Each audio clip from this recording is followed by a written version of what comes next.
ketika peperangan memerangi Dajjal, maka sudah turun Nabi Isa alaihissalam yang akan membunuh Dajjal. Dan begitu juga nanti akan ada pasukan-pasukan yang ikut bersama Nabi Isa alaihissalam dan bersama Imam Mahdi.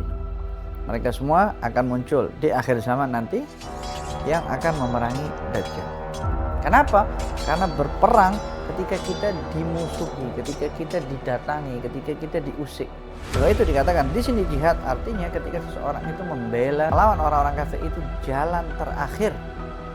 Yang maksum hanya Nabi. Sahabat Nabi tidak maksum, tapi sahabat Nabi itu mahfuz. Mahfuz itu terpelihara, terjaga. Wali-walinya umatnya Nabi Muhammad SAW ini Allah berikan suatu perkara istimewa, artinya di luar kebiasaan mereka. Sebab itu dikatakan oleh para ulama, mencari wali itu lebih sulit daripada mengenali Allah. Khulafaur Rasyidin. Di dalam fikih tahawulat, Khulafaur Rasyidin ada 5. Sayyidina Abu Bakar, Sayyidina Umar, Sayyidina Utsman, Sayyidina Ali, Sayyidina Hasan bin Ali, untuk melengkapi 30 tahun Khulafaur Rasyidin. Bahwasanya perbezaan malam Lailatul Qadar saja ada berapa? Pendapatnya Syiah yang mengatakan, salah satu daripada pendapat mereka yang mengatakan bahwasanya Lailatul Qadar itu sudah tak ada. Assalamualaikum warahmatullahi wabarakatuh. Waalaikumsalam warahmatullahi Habib Ramadan Karim. Ahlan wa sahlan, Ramadan mubarak alaina wa alaikum. Amin. Alhamdulillah. Sedar tak sedar kita dah masuk bulan Ramadan. Alhamdulillah, dan kita seperti biasa kita dah masuk episod yang seterusnya dalam Fitan, yakni kita melihat masa depan dari kacamata syar'i. Alhamdulillah. Mudah-mudahan kali ini kita akan mendapat lagi kupasan yang lebih tuntas daripada Habib, insya-Allah. Insya-Allah. Macam biasa Habib, pada episod yang lepas kita dah berhenti pada Fiqhul Hasanah. Alhamdulillah. Dan sekarang kita akan sambung pada subtopik Hasanah Mawaqif. Qala musannif wa hasanah mawaqif wa minha hasanatul mujahidin fi sabilillah wa kaunuhu jihadi tahsinan liman qama ila yaumil qiyamah. Kami seli qauli sallallahu alaihi wasallam, jihadu madin munzu ba'athani Allah ila an yuqatilu akhiru ummati ad-dajjal. La yubtiluhu jawrun jairin wala adlu adil. Wa qaulihi sallallahu alaihi wasallam, wajahidu madin wal jihadu madin ma'al bari wal fajar. Rawahu Tabrani. Tirmizi. Rawahu Tirmizi. Bismillahirrahmanirrahim.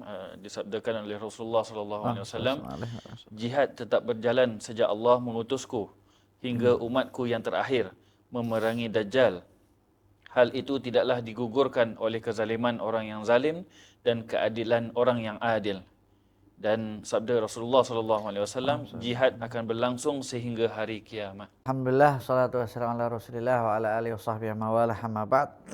Ramadan Karim, kita ucapkan kepada para semua pendengar juga Ramadan Karim. Semoga Allah Subhanahu wa taala menjadikan kita orang-orang yang mendapatkan taufik di dalam melaksanakan ibadah puasa pada bulan Ramadan tahun ini. Dan semoga Allah Subhanahu wa taala memberikan kita keterbukaan di dalam pemahaman syariat Allah dan syariatnya Nabi Muhammad sallallahu alaihi wasallam, serta mampu memahami apa yang disampaikan oleh ulama-ulama kita kepada kita di dalam istiqomah menjalani dan melaksanakan apa yang Allah perintahkan dan Rasulullah sallallahu alaihi wasallam perintahkan. Alhamdulillah, karena kita di bulan Ramadan jadi kita punya tim pun berbeza. Kita pakai jubah masing-masing semuanya karena sesuai dengan bulannya, bulan Ramadan. Biasanya bulan Ramadan itu bulan yang penuh ibadah. Jadi pakaian kita juga nampak pakaian yang lepas salat tarawih dan lain sebagainya. Insyaallah Allah terima semua ibadah kita. Amin ya Allah. Alhamdulillah, kita sampai pada penjelasan yang namanya salah satu di dalam ilmu fikih tahawulat, yaitu ilmu tentang fiqhul hasanah. Fiqh immunity. Fiqh kekebalan syar'i, kekebalan nabawi, yang artinya kalau sudah disebut oleh Nabi Muhammad SAW benda tersebut, kita tak boleh usik lagi. Kenapa? Sebab sudah dapat kekebalan. Macam mana duta besar itu dapat kekebalan diplomatik, ini mereka dapat kekebalan syar'i dan dapat kekebalan nabawi. Artinya dapat kekebalan daripada Allah dan dapat kekebalan daripada Nabi Muhammad SAW. Sampai pada penjelasan kekebalan sikap atau kekebalan respon. Di sini dijelaskan kekebalan respon itu atau kekebalan sikap itu untuk para mujahidin di jalannya Allah Subhanahu wa taala. Karena jihad itu dia sudah terimmunity. Dia sudah ada kekebalan langsung daripada Nabi Muhammad SAW tentang jihad itu sendiri. Jihad khas, jihad perilaku jihad itu dapat kekebalan nabawi syar'i daripada Nabi Muhammad SAW sampai hari kiamat kepada sesiapa yang melaksanakan jihad dengan sebenar-benarnya jihad. Karena ingat kita sudah sampai pada namanya fiqhun nawaqid dan naqaid, pemudhillatul fitan. Maka kita tahu ada orang-orang yang berusaha mengatasnamakan jihad, tapi dia bukan jihad. Kepentingan sendirilah. Dia punya kepentingan sendirilah, dia Suatu punya kelompok. suatu kelompok, dia punya maslahat sendiri. Ya bahasa ni orang kata apa? Menunggang agama. Menunggang agama. Boleh kata menunggang agama. Atau boleh juga bahasa sekarangnya dia nak cari market. Dia pakai namanya marketing dia. Jadi kalau bab yang seperti ini sudah tak perlu selling lagi, tapi marketing dia. So dia nak letak brand jihad itu sebagai benda yang negatif.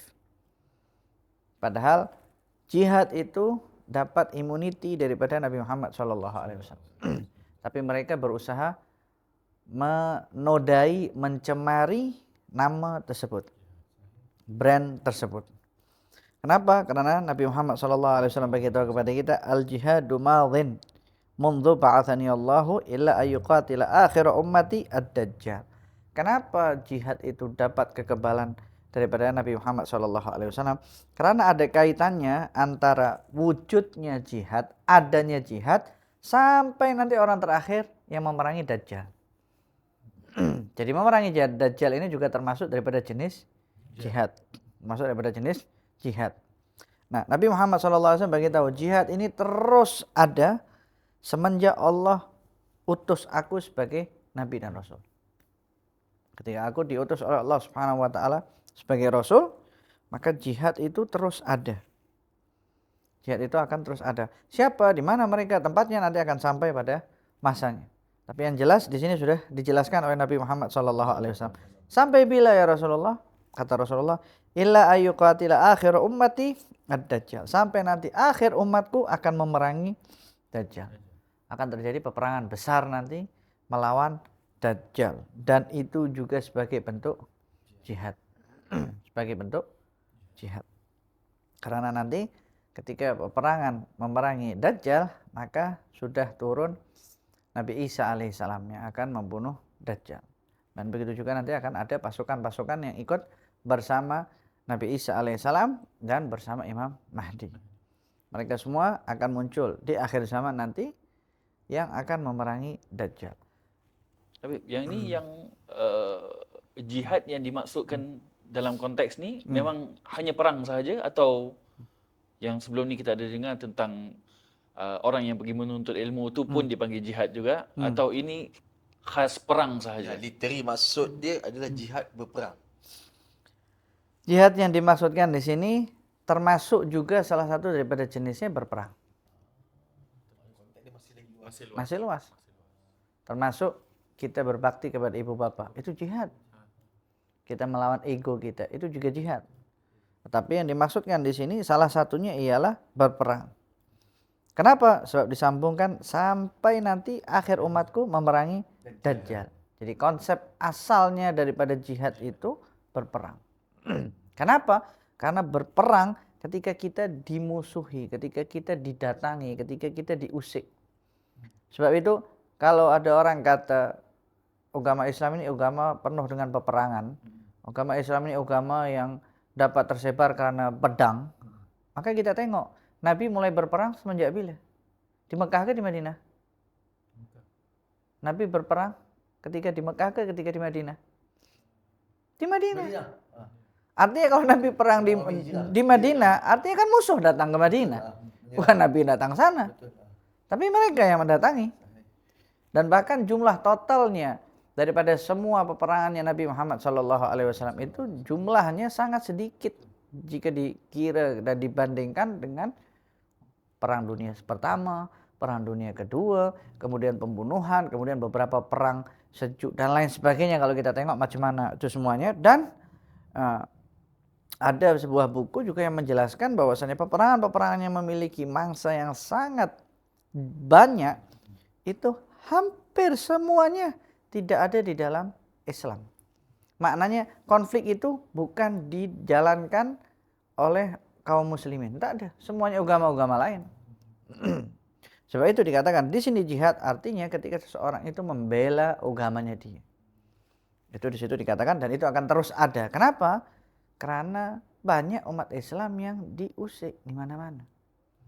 Banyak umat Islam yang disakiti, banyak umat Islam yang dipaksa keluar daripada agamanya, dipaksa keluar daripada menjalankan dan menerapkan syariatnya. Sebab itu kata Rasulullah SAW, jihad itu akan terus ada semenjak aku diutus. Sampai bila? Sampai nanti umatku terakhir perangi Dajjal. Betul, bila Habib cakap ni kan, kita teringat lah macam terbaru ni macam jadi di saudara kita kan, kat Uryo apa semua kan, dipaksa untuk tidak mempraktikan kepada agamanya, yang diisolasikan, di mindsetkan, macam di resetkan culture-nya. Dan kita sekarang ni macam Habib cakap ni, kita guna jihad ni, orang branding menyalah gunakan definisi jihad. Sampai hatta sekarang pun orang tengok bila jihad ni satu benda negatif. Kan? Dianggap jihad itu ekstremisme. Dianggap jihad itu radikalisme. Kenapa? Sebab mereka berusaha membuat seperti itu. Kenapa lagi? Karena di dalam agama Islam itu setiap kali agama Islam itu melakukan yang namanya jihad, dia paling minima di dalam membunuh orang-orang musuhnya. Dan yang kedua, selalu berjaya di dalam jihad itu tadi. Jadi macam mana pun caranya jihad, dia akan selalu berjaya. Hampir semua peperangan itu selalu berjaya. Hanya dianggap saja peperangan Uhud ada kekalahan di situ. Meskipun sebagian para pakar sejarah juga pernah menjelaskan ini tidak dikira sebagai kekalahan. Kenapa? Karena dia leka pada masa itu, bukan dalam keadaan siap lagi. Cuman hanya saja ada banyak hikmahnya di situ. Jadi karena sudah punya pengalaman yang luar biasa di dalam jihad ini, orang-orang kafir ini takut. Artinya orang-orang kafir ini orang-orang yang dia khawatir dipunya kepentingannya diusik. Kebangkitan Islam naik dan kepentingan mereka terusik, maka dia cuba menukarkan persepsi tu, plot twist lah cerita yang dia plotkan twist supaya nampak benda tu jadi benda yang negatif. Betul. Dan di belakang itu semua Dajjal. Yang mentadbir semua twist dia, plot pindah semuanya. Betul, itu orang kata ada magic hand. Orang yang yang mengatur dunia kan, yang menggerakkan. Tapi kita depan boneka, tapi dia sebenarnya kuasa-kuasa besar di belakang tu kan. Ialah macam ni sekarang kita tengok G16, negara-negara besar, dia ada kelompok negara-negara besar. Kan? Ada negara besar macam cuma Rusia dan negara-negara yang betul-betul yang ada kelengkapan militeri yang mempunyai kuasa veto. Termasuknya Amerika lah. Lepas tu negara yang sepelek-sepelek ni, yang kecil-kecil ni semua tak masuk dalam grup dia, masuk grup lain. So itu ada kelompok-kelompok yang menjadi shadow government yang mengatur semuanya. Sebab itu kata Rasulullah, idza wussidal amru ila ghairi ahlihi, diletakkan yang bukan pada pakarnya. Artinya bukan pada orang yang mustahak untuk di situ, untuk mentadbir semuanya. Jadi ya sudah, tunggu saja kehancuran. Tetapi di sini Rasulullah sudah beritahu bahwasanya jihad itu akan tetap berjalan, akan tetap ada. Bila dan macam mana keadaannya? La yubtiluhu jawru jair. Kalau ada pemerintahan yang dia itu zalim, atau adlu adil, kalau ada government yang dia itu adil, maka keadilan suatu penguasa, kezaliman suatu penguasa tidak akan mampu memberikan kesan untuk memberhentikan yang namanya jihad di dunia ini. Jadi jihad itu akan tetap terus ada di situ. Jadi jihad itu perkara yang pasti dan takkan terputus meskipun paper-paper saling bertukar. Terus terfikir macam ni lah, macam benda yang baru ni terjadi, macam berkenaan dengan Palestina kan, jihad ekonomi, boykot sampai brand-brand yang besar kan takut sampai dia minta maaf. Dia buatkan satu statement menyatakan pembunuhan masif ni, genocide tak patut ada. Macam kita tengok sini, brand-brand yang sebelum ni gah, sombong. Sekarang tutup habis. Itu juga salah satu daripada beberapa orang-orang yang seperti itu. Tetapi tetap kita nak kena tahu pasti benda tersebut. Sebab kita tahu brand itu daripada news, daripada akhbarnya punyanya siapa. Dan kita tahu brand itu drop daripada akhbar benda yang sama. Tapi kalau di dalam fikih tahawulat, kita semua tahu daripada Nabi Muhammad SAW. Jadi kita nak kena tahu apa yang disebut oleh Nabi Muhammad SAW. Dan tadi di riwayat yang satu lagi, riwayat Imam Tirmidzi, wal jihadu madhin ma'al barri wal fajir. Jihad itu akan sentiasa ada meskipun bersama orang yang baik ataupun orang yang jahat. Artinya sama seperti di dalam dinasti Umayyah dan dinasti Abbasiyah. Itu pemegang kekuasaannya di situ cacat, sebagaimana disebut oleh Nabi Muhammad SAW, namanya al-mulkul adud. Masa namanya mulkul adud, masa era kerajaan yang menggigit.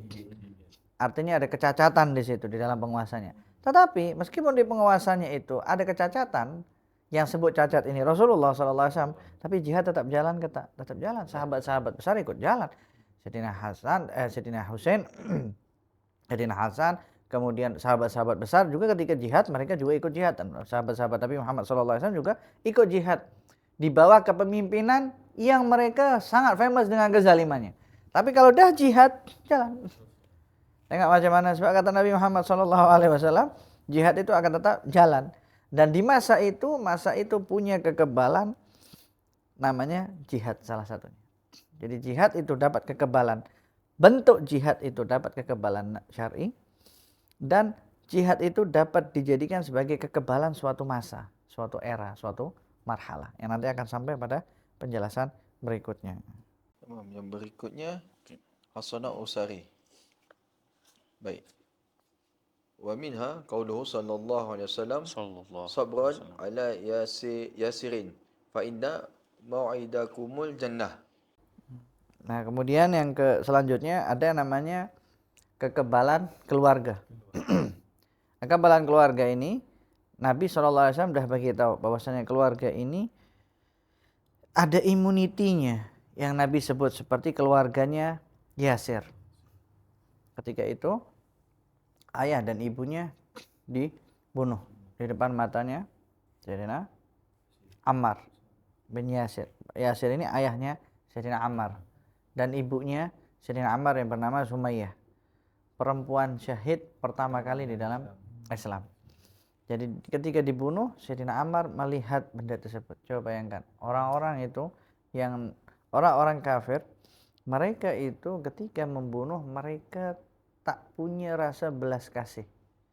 Mereka itu betul-betul sadis, betul-betul kejam. Berbalik. Dia betul-betul, kalau kita baca sejarah macam mana kejamnya mereka membunuh keluarga Yasir ini tadi. Tapi kalau di dalam Islam tak boleh. Tak boleh. Kalau orang engkau dah bunuh, ya sudah selesai dibunuh.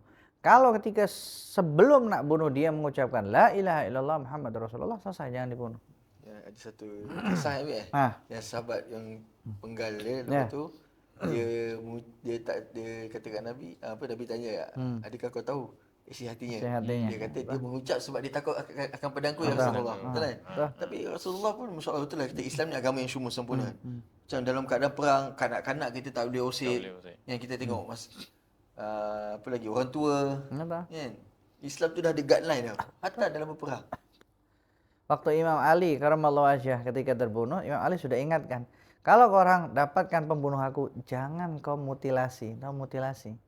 Mutilation. Mutilation itu telinga dipotong, hidung dipotong, jari dipotong-potong. Jangan kau buat seperti itu kepada pembunuhmu. Tapi buat macam mana engkau bunuh, macam mana dia membunuh aku, dan dia sudah terbukti membunuh aku, maka lakukan qisas kepada dia. Sampai seperti itu Imam Ali karamallahu wajhah mengajarkan kepada kita tentang pentingnya Islam itu tadi menjaga namanya perdamaian. Karena jihad itu ialah peperangan itu tadi melawan orang-orang kafir, itu jalan terakhir. Ketika kita diusik, kita sudah membuat perjanjian, buat benda-benda yang baik semuanya, tidak ada jalan lain kecuali itu, baru kita pakai itu. Itu pun ada syarat-syaratnya. Nah, karena syarat-syaratnya yang sangat-sangat ketat di situ. Bahkan sampai pada tahap syaratnya, kalau mak bapaknya tak izinkan pun, kata Rasulullah, fafihima fajahid. Kau jihad dengan ibu bapakmu. Dia kena dapat restu ibu bapaknya juga. Maknanya sampai seperti itu. Belum lagi jangan cabut pokok, jangan usir orang-orang tua, tempat-tempat ibadah, jangan usir dan lain sebagainya. Artinya orang ketika pergi jihad, dia pergi jihad dengan ilmu. Bukan dia pergi jihad dengan nafsu. Aku nak bantai dia, emosi meluap-luap. Itu namanya bukan jihad. Sedangkan Nabi beritahu, laisa syadidu bisur'ah. Innama syadidu alladhi yamlik wa nafsahu indal ghadab. Yang namanya yang kuat itu bukan yang dia itu cepat marah.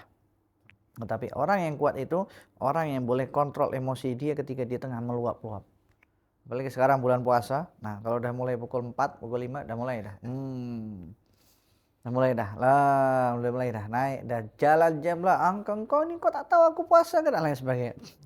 Jadi artinya sepatutnya seperti itulah kekuatan muslim. Jadi untuk jihad. Nah, ini kita kembali lagi kepada kekebalan keluarga. Rasulullah beritahu, sabarlah keluarga Yasir.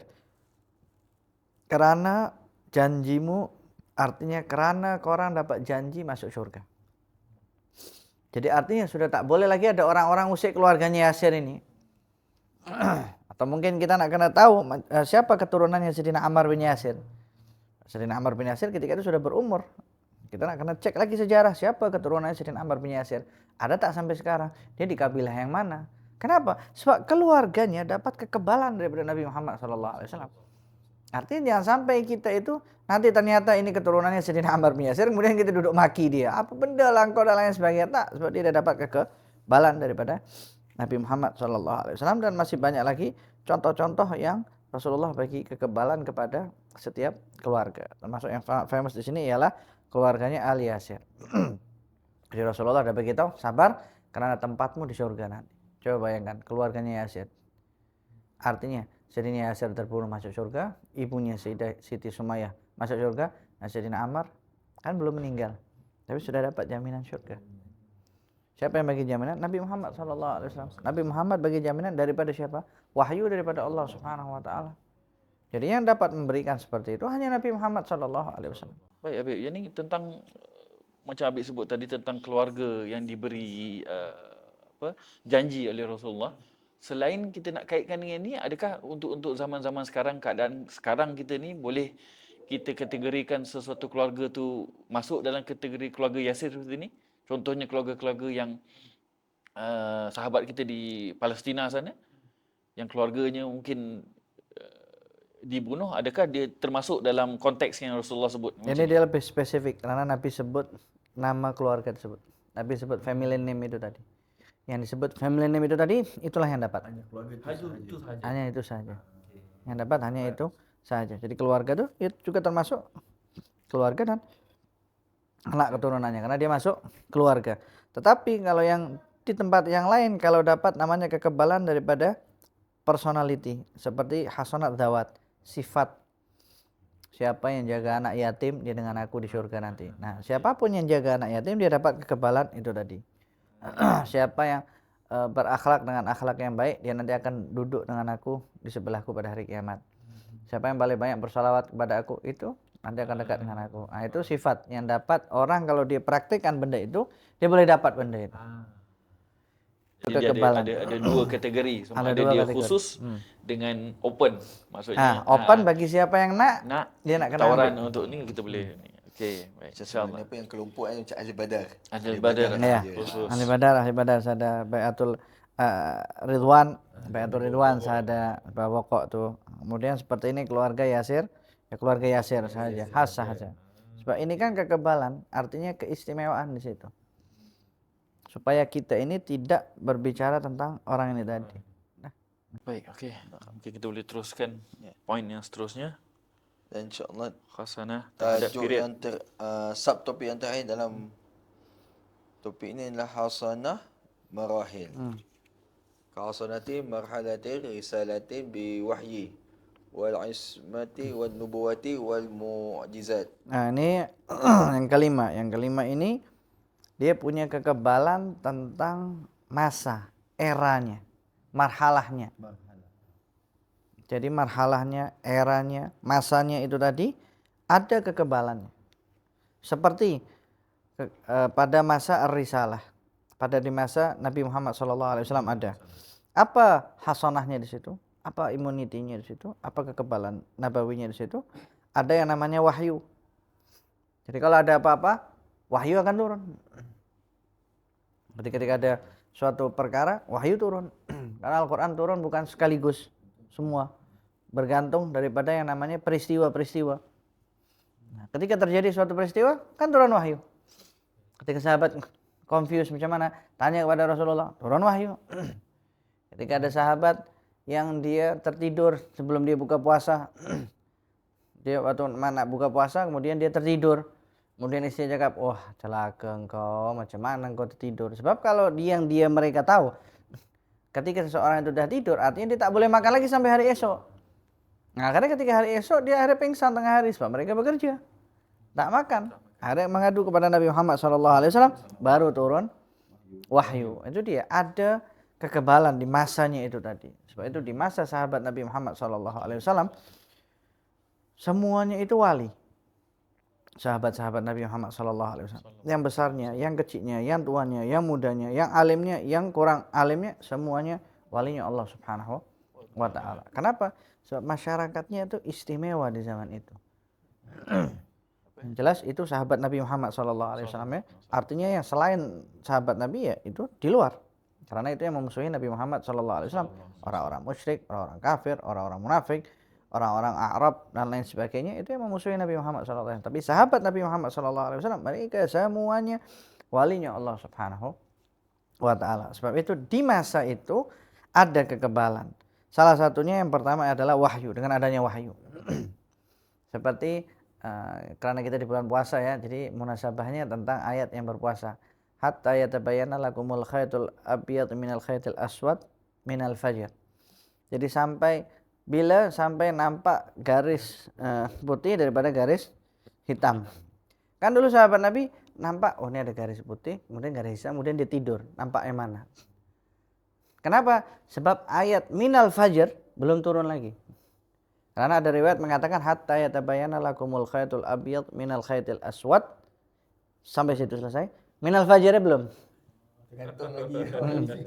Ada riwayat menjelaskan seperti itu. Jadi ada beberapa sahabat yang ketika itu, oh berarti nak buat tali itu sampai turun minal fajar. Oh maknanya putih hitam itu berkaitan dengan fajar. Jadi baru mereka tahu. Jadi tengah seperti itulah masa itu ada wahyu yang membenarkan, yang mendidik macam masyarakat itu, dan ada Nabi Muhammad SAW. Yang kedua hasanahnya namanya ismah. Rasulullah SAW ini maksum. Yang maksum hanya Nabi dan Rasul yang maksum, termasuk Nabi Muhammad SAW. Sahabat Nabi tidak maksum, tapi sahabat Nabi itu mahfuz. Mahfuz itu terpelihara, mahfuz itu terjaga. Tetapi bukan mustahil mereka melakukan perbuatan dosa. Mereka dapat melakukan perbuatan dosa, tapi kalau maksum mustahil melakukan perbuatan dosa. Itu Nabi Muhammad SAW. Kemudian wan nubuwah, kekebalan lagi ada kenabian. Ada Nabi Muhammad SAW. Nabi duduk di situ. Ah, sudah. Nabi mantau. Nabi memantau semua. Nabi kata kan, aku yang terbaik kan selepas aku kan. Sahabat mana Nabi bagi doman apa, bagi cop kan. Bagi cop. Sahabat kan. Itu the first graduate. First batch. First batch itu the best lah. Biasanya the best lah. Biasanya the best. Kemudian ada lagi yang namanya mukjizat. Mukjizat itu juga termasuk namanya kekebalan. Sebab ketika ada seseorang yang mencabar Nabi Muhammad SAW, Allah berikan mukjizat. Mukjizat suatu perkara yang di luar kebiasaan. Yang di luar kebiasaan pada masanya. Pada masa tersebut, bahkan sulit juga untuk ditiru pada masa sekarang ini tadi. Sangat sulit. Banyak mukjizat-mukjizat yang Nabi Muhammad SAW yang dijadikan contoh untuk nak meniru, untuk nak membuktikan bahwasannya ini sekarang boleh dilakukan oleh orang-orang kafir. Tak dapat. Hanya saja di dalam kaidah kita, wa kullu ma jaza ayyakuna mu'jizatan lil nabi jaza ayyakuna karamatan lil wali. Allah bagi keistimewaan wali-walinya umatnya Nabi Muhammad SAW ini, Allah berikan suatu perkara istimewa, artinya di luar kebiasaan mereka, yang mirip dengan mukjizat-mukjizat para nabi sebelumnya. Jadi itu keistimewaan daripada umatnya Nabi Muhammad SAW, dan itu benda yang anugerah, artinya benda yang Allah bagi. Dan bukan berarti ada caranya. Macam mana cara supaya aku dapat keramat? Mana ada? Ada apa prosedur SOP nak jadi wali? Nak jadi wali. Tak ada. Jadi wali itu bukan suatu benda yang dijadikan passion atau ambition untuk dia menjadi seperti itu. Tak. Tapi wali itu yang Allah pilih. Mana hamba aku yang dia taat kepada perintah aku, dan mana hamba aku yang dia totally meninggalkan apa yang aku larang kepada dia. Aku yang akan pilih dia. Jadi wali-walinya Allah Subhanahu wa ta'ala. Sebab itu dikatakan oleh para ulama, mencari wali itu lebih sulit daripada mengenali Allah. Jadi lebih mudah engkau cari mengenal Allah lah, lebih mudah engkau belajar tauhid, lebih mudah engkau belajar ilmu tentang keimanan, lebih belajar tentang ilmu syariat. Kenapa? Karena itu jelas. Nabi Muhammad tinggalkan kita syariat yang jelas. Jadi untuk apa nak duduk cari wali? Sudah, cari apa yang Nabi Muhammad SAW tinggalkan kepada kita. Taat, nanti Allah yang ajarkan kepada kita. Wattaqullah wa yu'allimukumullah. Nah, itu namanya hasanat marahil, artinya kekebalan masa itu tadi. Di masa risalah ada beberapa kekebalan. Kemudian masa selanjutnya selepas wafatnya Nabi Muhammad SAW, namanya marhalatul khilafah ar-rasyidah. Pada masa Khulafa ar-Rasyidin. Di dalam fikih tahawulat Khulafa ar-Rasyidin ada 5. Sayyidina Abu Bakar, Sayyidina Umar, Sayyidina Utsman, Sayyidina Ali, Sayyidina Hasan bin Ali, untuk melengkapi 30 tahun Khulafa ar-Rasyidin itu tadi. Karena beberapa bulan Imam Hasan itu menyempurnakan angka 30 itu tadi. Selesai pada 30 dia serahkan kepada dinasti Umayyah. Artinya ketika mulai nak direbut dan lain sebagainya, panjang sejarahnya, dia serahkan supaya tidak terjadi pertumpahan darah antar sesama muslim. Itu pun semua telah dikhabarkan oleh Nabi sallallahu alaihi wasallam kan? Sudah diberitahu oleh Nabi Muhammad sallallahu alaihi wasallam. Dan Nabi bagi tahunya ketika khutbah. Artinya semua orang ramai dengar. Waktu naik Sayyidina Hasan. Ini aku punya anak, aku punya cucu. Coba bayangkan, cucu itu juga dianggap sebagai anak, sama seperti Pak Cik dianggap sebagai ayah. Ini anakku, inna ibni hadza sayyid, anakku ini pemimpin. Artinya pengetua dia. Dia nanti akan damaikan antara dua kelompok yang besar. Itu hampir semua begitu. Sama sekarang, kalau kita nak meniru para khulafaur rasyidin yang kata Rasulullah, ikuti sunnah mereka, maka setiap kali ada kaum muslimin yang saling bergaduh untuk mendapatkan satu pangkat dunia, kita baik mengalah. Tapi kan zaman sekarang tak boleh mengalah, bersaing. Kita nak kena usaha dulu, bersaing semua, tendang muslim sini, tendang muslim yang sana. Yang penting aku naik semuanya. Nah, itu kan sudah terjadi di akhir zaman. Kenapa sudah terjadi di akhir zaman? Karena memang Nabi SAW sudah bagi tahu, tunzaul mahabata minkum, rasa agung dan rasa hormat daripada kaum muslimin itu sudah tercabut. Sehingga orang kafir boleh-boleh jadi siksa, dan dia tak ambil berat langsung, tak peduli langsung pada orang muslim. Nah, di masa Khulafaur Rasyidin ini tadi kita kembali, hasanahnya di mana? Kekebalan syar'inya di mana? Bin nususin nabawiyah. Dengan nas-nas Nabi. Nabi begitu, fa'alaikum bisunnati wa sunnatil khulafaur rasyidin al-mahdiyyin min ba'di. Itu ada nasnya Nabi. Kemudian Rasulullah juga beritahu, ashabi kan nujum. Bi ayyihim muqtadaitum ihtadaitum. Artinya penting bagi kita untuk mempelajari siapa sahabat Nabi Muhammad SAW. Siapa ulama-ulama pada zaman sahabat Nabi Muhammad SAW. Siapa para mufti yang ada pada zamannya sahabat Nabi Muhammad SAW. Siapa yang punya kepakaran di bidang hukum, siapa yang punya kepakaran di bidang waris, siapa yang punya kepakaran di bidang ilmu-ilmu yang lainnya semuanya. Jadi penting bagi kita. Kenapa? Sebab kita nak tahu, kita nak tiru mereka. Dan Nabi bagi tahu, ikuti sunnahnya Khulafaur Rasyidin. Apa salah satu sunnahnya Khulafaur Rasyidin? Yang setiap kali bulan Ramadan orang semua duduk bergaduh. Salat tarawih. Rakaatnya berapa? 8 ke 20 Rakaat ke? 8 ke 20 ke? Antara tu ni tak ada selawat bid'ah lah. Nabi tak ajar lah. Ha? Lepas tu yang 8 kata 8 betul. Ha? Padahal Nabi dah beritahu kan, ambil sunnahku. Macam mana nak ambil sunnahnya Nabi? Kata Nabi, ambil sunnahnya Khulafaur Rasyidin. Karena Rasulullah pernah sholat tarawih. Kemudian karena Rasulullah khawatir, kalau nanti sholat tarawih, aku terus sholat tarawih bersama ke orang semuanya, nanti aku takut diwajibkan. Nah sekarang sholat tarawih kalau diwajibkan macam mana? Pagi kerja, malam udah nak kerja lagi, nak sholat tuh. Lagi lah kalau diwajibkan sampai 20 rakaat, macam mana mereka nak? Ini semua. Mereka pasti akan cari mana imam-imam yang boleh laju dan lain sebagainya. Mana Khulafaur Rasyidin, mana yang pengganti pemimpin. Sekarang ni semua nak ambil sunnah-sunnah yang dapat manfaat dunia sekarang, Habib. Dia nak tengok mana sahabat Rasulullah yang kaya-kaya, itu dia ikut. Tapi yang daripada segi ilmu ibadah ni kemudian sikit. Betul. Kadang-kadang orang-orang juga mengatasnamakan beberapa sahabat yang kaya dan lain sebagainya tanpa mereka mempelajari siapa sahabat itu. Macam mana sedekahnya? Macam mana mereka betul-betul kalau sedekah tuh bukan 1.000, 2.000 ringgit, 1 juta ringgit ketika mereka sekali sedekah itu. Itu sedekahnya, belum zakatnya. Nah, lepas itu nak tiru seperti mereka. Jangan nak tiru seperti mereka. Sayyidina Utsman bin Affan luar biasa. Kayanya luar biasa. Bisnisnya luar biasa. Sampai kata Rasulullah, malaikat sahaja malu dengan Sayyidina Utsman bin Affan. Sampai kata Rasulullah dalam satu riwayat lagi, kalau aku punya anak yang ketiga, aku kawinkan kepada dia. Kepada Sayyidina Utsman bin Affan. Coba tengok pengusaha, bisnismen. Sampai sekarang ada. Tapi tengok ibadahnya.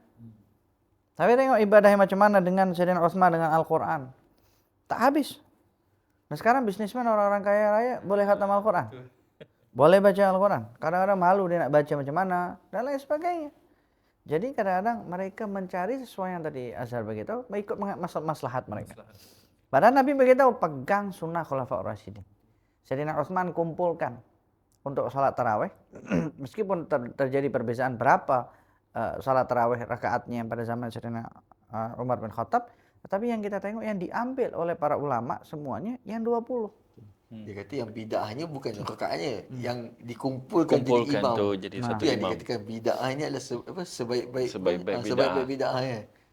Selalu konteksnya yang dengan bid'ah aja. Kenapa tak satu hadis ya, satu potongan lafaz bid'ah itu dipakai. Yang lain mana? Sahih. Yang sahabat Nabi kalau ikut sholat sampai pegang tongkat untuk supaya dikatakan terlalu penat panjang sholat tarawih, tak disebut.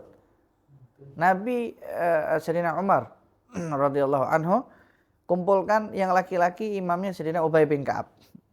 Karena Sayyidina Umar mendengar bahwasannya yang menjadikan imam itu aqra'ukum, yang paling pandai membacanya. Yang pandai membaca kata Sayyidina Umar waktu itu Sayyidina Ubay bin Ka'ab.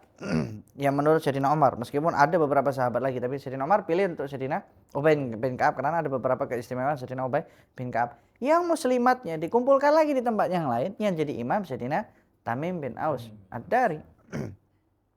Yang pernah jumpa dengan Dajjal. Dijadikan imam untuk para perempuan. Jadi Sayyidina Umar sudah mengatakan, sudah mengatur seperti itu. Kenapa? Supaya berkumpul pada satu tempat. Duduk baca. Artinya itu sunnahnya siapa? Khulafaur Rasyidin. Pemimpin. Sudah pemimpin. Nabi dah bagi tahu, pegang sunnahnya Khulafaur Rasyidin kuat-kuat. Jadi jangan duduk nak cari sunat tarawih itu sunnah Nabi. Nabi buat ke tak buat? Nabi suruh kita ikut sunnahnya Khulafaur Rasyidin. Kenapa? Karena kalau Nabi ikut sholat full, Nabi khawatir, sayang kepada orang. Nanti wajib sholat tarawih itu. Lah sholat subuh 2 rakaat banyak yang miss. 2 rakaat aja miss. Ini 20 macam mana nak sholat? Jadi karena dipakai sama Khulafaur Rasyidin, jadi selamat daripada wahyu, sudah tak ada wahyu lagi. Jadi kan Nabi bagi tahu, ini pegang ini tadi. Dah selesai. Sebab tak mungkin mereka sahabat Nabi buat benda-benda yang pelik, buat benda-benda yang tak ilmiah. Kan first page. Sebab dia dah yang tarbiyahnya Nabi langsung direct. Dan Nabi pun dah bagi satu macam domain ke apa sahabatku macam sahabat kalau nujum kan. Ikutlah sahabatku sebab sahabatku seperti bintang-bintang di langit, takkan tersesat. Dan teringat ya ada. Kemudian yang kedua, apa hasanahnya, apa kekebalannya? Al-ijtihad. Ijtihad itu usaha-usahanya para sahabat Nabi Muhammad SAW. ketika Sayyidina Abu Bakar radhiyallahu taala anhu membuat keputusan untuk memerangi orang-orang yang murtad. Itu kan ijtihadnya para sahabat. Mereka mujtahid. Artinya mereka mujtahid, mereka mustahak untuk dapat mengambil kesimpulan suatu hukum daripada ilmu yang telah mereka pelajari daripada Nabi Muhammad SAW.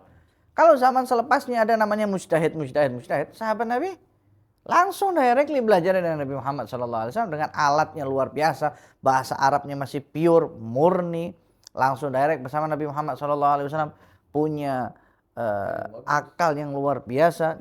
Lepas wafatnya Nabi SAW, saya dah bawa kumpul, dia fikir siapa yang harus memegang tampuk kepemimpinan Muslim. Nah, itu kan mereka punya ijtihadnya mereka. Sahabat ijtihad. Mereka berijtihad dan lepas itu ijtihad mereka disepakati. Tak ada seorang pun yang mereka buat demonstration, buat gerakan pembangkangan kepada Sayyidina Abu Bakar waktu jadi khalifah. Tak ada. Semua ikut, itibak betul. Itu macam namanya. Dah terus sebulat suara macam sami'na wa ata'na, kami serah, engkau urus. Adakah mereka ikut dengan benda yang bodoh? Dia tak pecah parti lah orang kata sekarang. Kalau tak puas hati masa mesyuarat, okey, nanti keluar pecah parti buat baru. Karena itu bukan ijtihad, itu politik. Itu bukan ijtihad.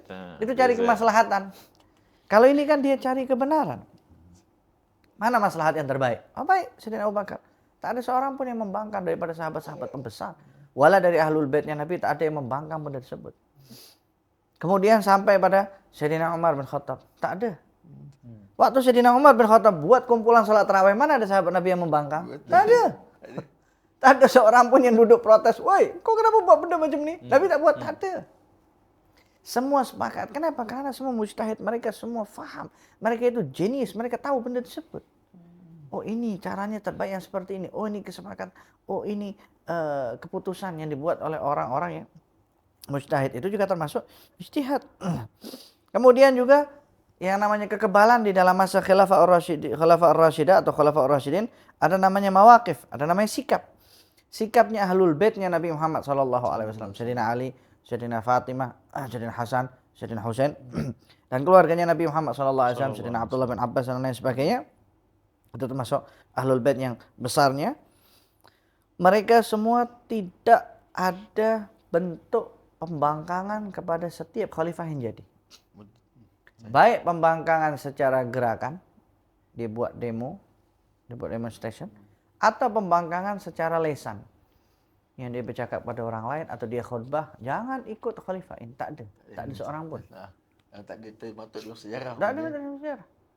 Bahkan kalau di dalam syariat kita saja ada kaidah yang mengatakan al-ijtihad la yunqadu bil ijtihad atau al-ijtihad la yanqudu bil ijtihad.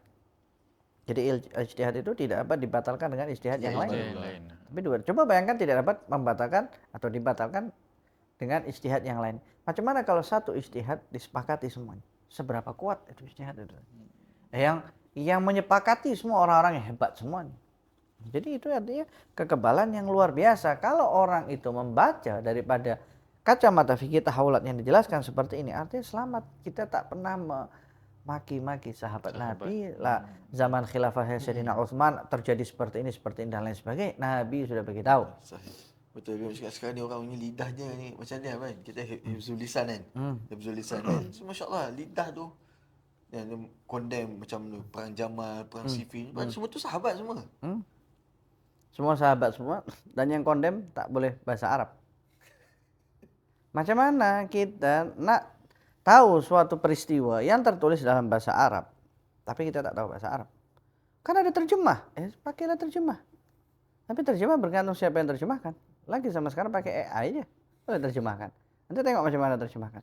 Itu baru satu riwayat. Baca lagi cerita-cerita yang lain. Yang hadir di perang itu berapa banyak? Yang meriwayatkan perang itu berapa banyak? Coba tengok macam mana ucapan ulama Ahlus Sunnah wal Jamaah yang mereka sangat moderate, mereka sangat pertengahan ketika menceritakan tentang peristiwa-peristiwa fitnah yang terjadi. Karena itu jenis fitnah, makanya channel ini namanya Fitan. Nah, kemudian juga hasanah lagi pada masa namanya hasanah ba'dha marahilal mulkul adud. Ada namanya kekebalan syar'i pada sebahagian masa kerajaan yang menggigit, dinasti Abbasiyah dan dinasti Umayyah. Apa dia punya kekebalannya? Jihad. Ada yang namanya jihad. Tadi sudah kita jelaskan. Meskipun penguasanya korup dekat situ, tak betul, tapi tetap kalau ada jihad, ada ulama-ulama di situ, mereka ikut jihad semuanya. Dan kemudian yang kedua, salah satu daripada kekebalan syar'inya ialah hifdzu baydatil Islam wa wahdatihi min ikhtiraqil adwi wa tadakhulatih. Menjaga keutuhan Islam. Seperti di sini dikatakan apa? Baydatul Islam. Dianggap keutuhan Islam itu macam telur, terjaga betul-betul dari atas, bawah, kanan, kiri terjaga, rapih betul-betul. Maksudnya apa terjaga di sini? Tidak ada tentara kafir yang berani masuk menembus had-had sempadan kekuasaan Islam pada zaman itu. Itu juga dikatakan sebagai namanya hasanah, penjagaan syar'i di situ. Dan had-hadnya negara Islam ketika itu kuat, lengkap semuanya pada dinasti Umayyah dan Abbasiyah. Kemudian wala hasana lil marhalat al-Ghuzaiyah.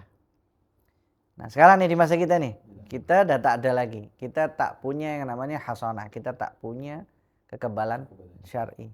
Di masanya, zamannya tak ada. Marhalah Ghuzaiyah. Marhalah Ghuzaiyah sudah kita jelaskan bermula daripada wafatnya Sultan Abdul Hamid yang kedua. Baik dalam tingkat penguasa atau tingkat ilmu. Artinya pemegang kontrol kekuasaan dan pemegang kontrol keilmuan. Itu sudah tidak ada namanya hasanah, kekebalan syar'inya. Yang ada namanya penjagaan, pemeliharaan secara umum. Yang disebut oleh Nabi Muhammad SAW, sesungguhnya umatku itu seperti perumpamaan hujan. Jadi tidak diketahui yang awal ataupun yang akhir hujan itu yang menjadi rahmatnya. Jadi ada kebaikan di situ. Jadi ada penjagaan di situ. Artinya ada orang-orang yang masih tetap menjalankan agamanya. Ada orang-orang yang tetap masih menjaga akidahnya. Meskipun pemerintahannya seperti apa pun dia tetap menjaga itu tadi. Meskipun negara modern seperti apapun dia tetap mempelajari Islam dengan cara yang benar, itu ada.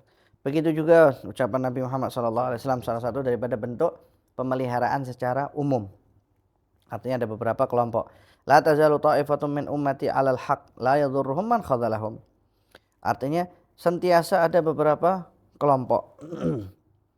Artinya kelompok ini di sini tadi ialah kelompok-kelompok yang mereka berpegang kepada syariat, kepada agama, kepada adab-adab, dan mereka mengikuti Nabi Muhammad SAW. Nah, kelompok ini tadi tidak termasuk dalam satu negara atau suatu benua, tapi bercampur di beberapa tempat. Jadi yang penting kelompok itu tadi mereka yang berpegang kepada syariat, mereka berpegang teguh kepada agama, mereka berpegang teguh kepada adab-adab Nabi Muhammad SAW. Mereka sentiasa menjaga kebenaran itu tadi. Dan tak ada siapa yang dapat membuat mereka itu tidak melaksanakan kebaikan dan kebenaran itu tadi. Dan mereka ini tidak termasuk dalam suatu kelompok ataupun suatu negara, tetapi mereka terpecah-pecah di dalam semua negara.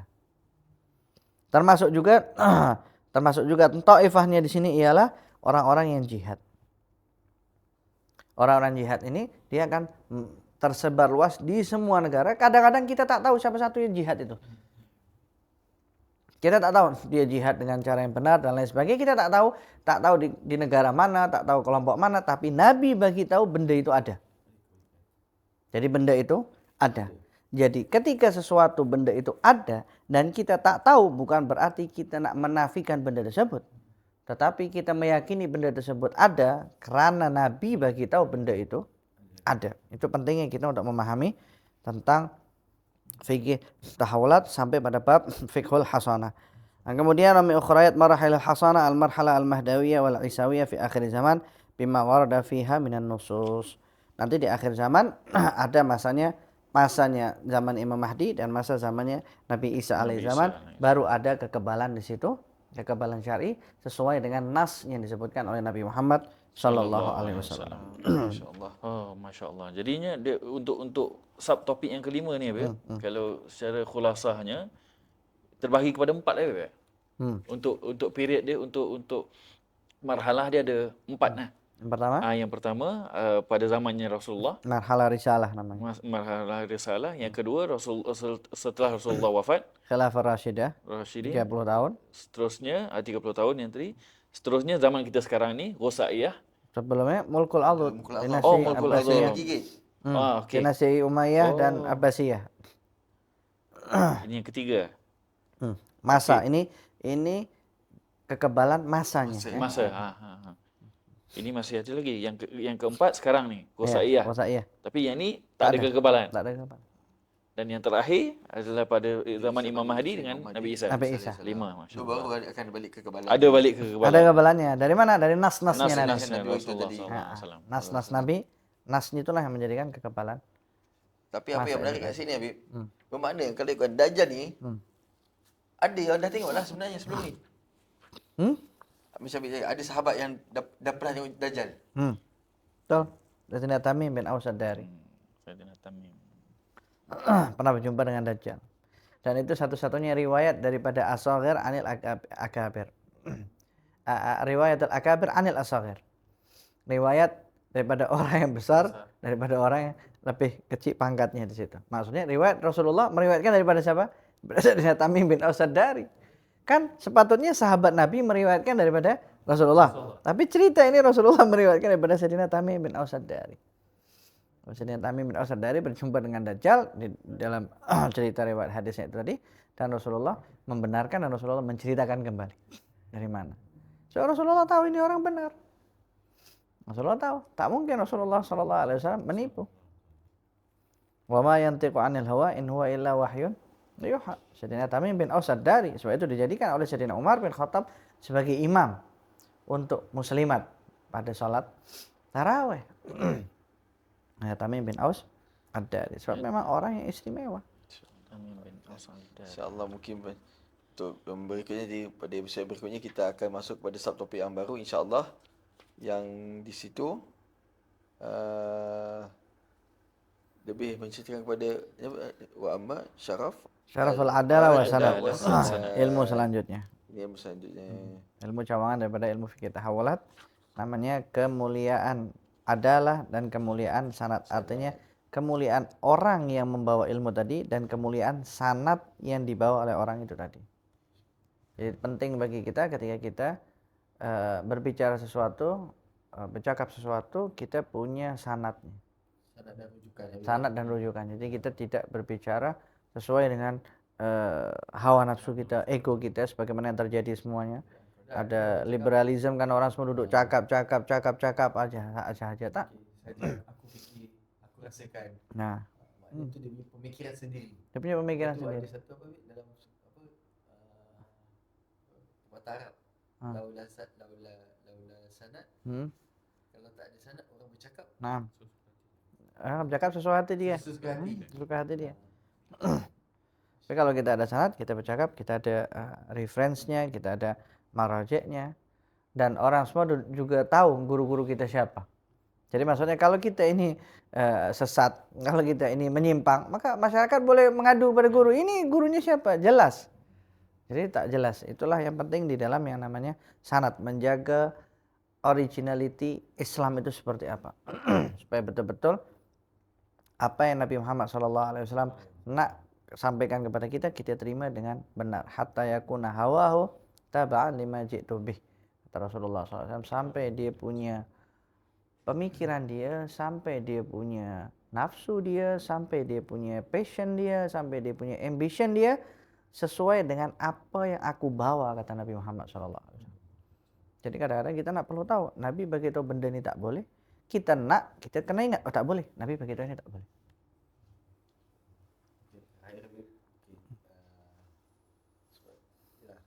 Nasihat terakhir untuk khulasah kepada semua yang kita syarahkan tadi ni, untuk dijadikan buah intisari pembelajaran kita hari ini.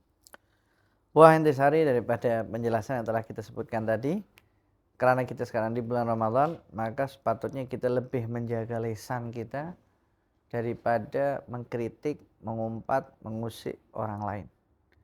Jangankan sesama muslim saja tak boleh, apalagi sesama sahabat Nabi Muhammad Shallallahu Alaihi Wasallam, apatah lagi sesama para ulama. Jadi sudah kita berada pada masanya bersatu dengan apa yang kita sepakati dan berlapang dada dengan apa yang kita berbeza. Sebab kita sama-sama ahlul kiblah. Kita kalau udah musim haji, semua mazhab, semua kelompok, semua puak, semua aliran akan datang ke Makkah. Itu namanya ahlul kiblah. Imam Abul Hasan Al-Asy'ari di akhir-akhir umurnya mengatakan, saksikan wahai para murid-muridku, bahwasanya aku tidak mengkafirkan siapapun yang sholat di kiblat yang sama. Jadi penting bagi kita untuk menjaga kesatuan itu tadi, dan penting bagi kita untuk berlapang dada ketika ada perbedaan yang ada. Padahal Imam Ibn Hajar sendiri menjelaskan di dalam kitabnya Syarah Sahih Bukhari bahwasanya perbezaan malam Lailatul Qadar saja ada berapa? 40 pendapat. Coba bayangkan, 40 pendapat. Dan salah satu daripada pendapat yang ditulis oleh Imam Ibn Hajar di situ ialah pendapatnya Ar-Rawafid, pendapatnya Syiah, yang mengatakan, salah satu daripada pendapat mereka yang mengatakan bahwasanya Lailatul Qadar itu sudah tak ada. Sudah dihapuskan, sudah tercabut di situ. Sayyidina Abu Hurairah katakan itu ialah dusta. Jadi maknanya meskipun pendapat itu dusta, tidak betul, tapi Imam Ibn Hajar meletakkannya sebagai bentuk ilmiah supaya kita tahu ini ada perbedaan pendapat di situ. Ada 40 pendapat tentang malam Lailatul Qadar. Padahal bulan Ramadan sendiri tak sampai 40 hari. Nah, coba bayangkan, itu pentingnya bagi kita untuk memahami dan mempelajari syariatnya Nabi Muhammad SAW dengan sanad yang terbaik, supaya lisan kita itu terjaga, supaya hati kita itu terjaga, sehingga amalan kita sehari-hari itu berdasarkan rahmat yang dibawa oleh Nabi Muhammad SAW. Mudah-mudahan Allah berikan kita anugerah dapatkan malam Lailatul Qadar. Semoga Allah Subhanahu wa taala berikan kita pada malam pertama di bulan Ramadan ini dapat nadrah daripada Allah, dapat pandangan daripada Allah Subhanahu wa taala. Karena sesiapa yang dapat pandangan daripada Allah, dia tak akan pernah celaka selamanya. Mudah-mudahan kita semua dapat pandangan daripada Allah Subhanahu wa taala, dan mudah-mudahan Allah berikan kita taufik untuk dapat memperingati dan mengingati tentang malam 17 Ramadan, tentang malam Ashabul Badar, juga tentang malam Nuzulul Quran, dan semoga di 10 hari terakhir kita mendapatkan malam Lailatul Qadar. Amin. Karena bulan Ramadan ini ada malam pandangan, ada malam Ashabul Badar, malam Nuzulul Quran, dan ada juga malam Lailatul Qadar. Semoga Allah Subhanahu wa taala hidupkan malam-malam kita itu dengan penuh kecintaan kepada Allah, cintaan kepada Nabi Muhammad SAW. Diberikan kita kesehatan yang berlebih dibandingkan bulan-bulan yang lain, supaya kita kuat di dalam melaksanakan ibadah kepada Allah, taat kepada Rasulullah SAW, dan terakhir Allah anugerahkan kita untuk dapat khatam Al-Quran pada setiap harinya di bulan Ramadan. Sallallahu wasallam ala sayyidina Muhammad wa ala alihi wasallam, walhamdulillahirabbil alamin.